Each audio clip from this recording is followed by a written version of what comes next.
ফের বাঘের পায়ের ছাপ দেখা গেল বাঁকুড়ায়। বাঁকুড়ার পি মোড় রেঞ্জের পরাশোল এলাকায় মিলল পায়ের ছাপ। সারেঙ্গা বা লালগড়ের দিকে এগোচ্ছে বাঘটি। পায়ের ছাপ দেখে এমনটাই অনুমান করা হচ্ছে বন দপ্তরের তরফ থেকে। আপনাদের জানিয়ে রাখি, আমরা বিগত কয়েকদিন ধরেই দেখছিলাম এই যে এই বাঘের অবস্থান বারংবার কিন্তু পরিবর্তন হচ্ছে, এবং যেমনটা জানা যাচ্ছিল যে পুরুলিয়ার বান্দোয়ান থেকে কিন্তু এই বাঘটি এগিয়ে এসেছে, এবং বন দপ্তরের তরফ থেকে যেমনটা অনুমান করা হচ্ছে যে এই পায়ের ছাপ দেখেই তারা অনুমান করছেন যে সারেঙ্গা বা লালগড়ের দিকে এগোচ্ছে এই বাঘটি। পায়ের ছাপ দেখে অনুমান করা হয়েছে বন দপ্তরের তরফ থেকে। অবশ্যই একাধিক নির্দেশিকাও জারি করা হয়েছে, একাধিক সতর্কতা জারি করা হয়েছে বন দপ্তরের তরফ থেকে। এই অঞ্চলে গ্রামবাসীরা যারা রয়েছেন সেই গ্রামবাসীরাও যথেষ্টই আতঙ্কে রয়েছেন। ফের বাঘের পায়ের ছাপের দেখা মিলল বাঁকুড়ায়। বাঁকুড়ার পি মোড় রেঞ্জের পরাশোল এলাকায় দেখা মিলল পায়ের ছাপের। তন্ময় চৌধুরী প্রতিনিধি রয়েছেন ফোন লাইনে। তন্ময়, এখনো পর্যন্ত কি জানা যাচ্ছে এই বিষয়ে বন দপ্তর সূত্রে? দেখো, গতকাল যে রানীবাঁধ ব্লকের জঙ্গলমহলের বাগডুবি গ্রামে সারা রাস্তা জুড়ে বাঘের ছাপ পাওয়া গিয়েছিল। সন্ধ্যের পরে ওই বাগডুবি গ্রামের কয়েকজন যুবক দাবি করেছিলেন যে এই জঙ্গলের রাস্তায় একটি ডোরা কাটা বাঘকে তারা পেরিয়ে যেতে দেখেছেন। কিন্তু আজ সকাল হতে না হতেই ওই এলাকা ছেড়ে একেবারে ওই এলাকা থেকে প্রায় 30 কিলোমিটার দূরে সারেঙ্গা ব্লকের যে পোড়াশোল গ্রাম লাগোয়া যে জঙ্গলের রাস্তা রয়েছে, সেই জঙ্গলের রাস্তার একাধিক জায়গায় রয়েছে বড় বড় পায়ের ছাপ। এক কথায় বন দপ্তর যেটা জানাচ্ছে সেটা এখনো কিন্তু এটা বাঘের পায়ের ছাপ সেটা কিন্তু নিশ্চিত করতে চাইছে না বন দপ্তর। কিন্তু স্থানীয়দের দাবি যে এই এত বড় পায়ের ছাপ এই এলাকায় যেহেতু আগে কোনোদিন দেখা যায়নি, স্থানীয়রা দাবি করছেন এই পায়ের ছাপ বাঘের পায়ের ছাপই হতে পারে। তবে বন দপ্তর এখনো কিন্তু নিশ্চিত নয় এটা বাঘের পায়ের ছাপ। কিন্তু যেমনটা মনে করা হচ্ছে যে বছর 5 আগে যে লালগড়ে যে বাঘ ঢুকেছিল সেই বাঘের মর্মান্তিক মৃত্যু হয়েছিল।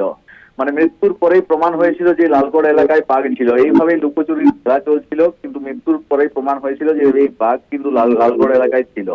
সেই ব্যাপারটা সামনে রেখে বন দপ্তর কিন্তু কোন রকম রিস্ক নিতে চাইছে না। বন দপ্তর কিন্তু পুরো এলাকা বারবার টহল দিচ্ছে, এবং টহলদারি যে বনকর্মীদের সংখ্যা সেই সংখ্যাও তারা কিন্তু বাড়িয়েছে এই সারেঙ্গা এলাকায়। যেমনটা মনে করা হচ্ছে এই সারেঙ্গা এলাকাকে যে লালগড় জঙ্গল, পশ্চিম মেদিনীপুরের ওই লালগড় জঙ্গল যেখানে গত 5 বছর আগে বাঘকে মারা হয়েছিল, সেই জঙ্গল কিন্তু জঙ্গলের রাস্তা দিয়ে যেতে কিন্তু বেশি দূর নয়, প্রায় 10 থেকে 12 কিলোমিটারের মধ্যে জঙ্গলের রাস্তা পথে কিন্তু লালগড়ের জঙ্গলে অনায়াসে ঢুকে যাওয়া যায়। সেহেতু বন দপ্তর মনে করছে এই বাঘ হয়তো গতকাল যে রানীবাঁধের যে বাগডুবি গ্রামে যে বাঘ ছিল সেই বাঘ কিন্তু গতকাল এক রাত্রিতে বাঘ প্রায় 40 কিলোমিটার যেতে পারে বলে বন দপ্তর জানাচ্ছে। গতকাল রাতে কিন্তু এই বাঘ কিন্তু যে সারেঙ্গার যে পোড়াশোল জঙ্গল হয়ে সরাসরি লালগড় জঙ্গলে ঢুকেছে কিনা সেটাও কিন্তু এখনো নিশ্চিত হতে পারছে না বন দপ্তর। কিন্তু বন দপ্তর খোঁজ চালাচ্ছে। বন দপ্তর গতকাল রানীবাঁধের ট্র্যাপ ক্যামেরা পেতেছিল, এবারে আজ কি পরের বন দপ্তর এই এলাকায় সেটা এখন দেখাচ্ছে। এ বিষয়ে স্থানীয়রা কি বলছেন তন্ময়?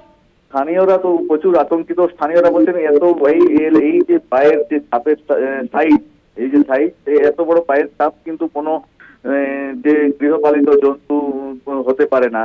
এই এত বড় পায়ের ছাপ দেখে তারা মনে করছেন এটা অতি অবশ্যই কোনো পূর্ণবয়স্ক বাঘের পায়ের ছাপ হতে পারে, অথবা কোনো জন্তু যেগুলো চিতাবাঘ টাইপের, লেপার্ড টাইপের জন্তু, সেই সব জন্তুরই পায়ের ছাপ অবশ্যই হতে পারে। তার ফলে স্থানীয়রা স্বাভাবিকভাবে খুবই আতঙ্কিত। তারা যেহেতু তাদের জঙ্গল লাগোয়া বাড়ি, তারা কিন্তু গরু ছাগল তাদের যে গৃহপালিত পশু তারা কিন্তু একদম নজরে রেখেছেন।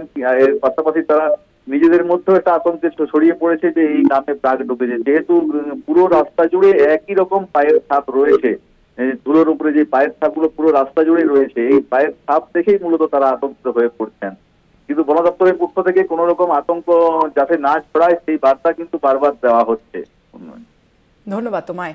আমরা কথা বলছিলাম, ফোন লাইনে ছিলেন প্রতিনিধি তন্ময় চৌধুরী।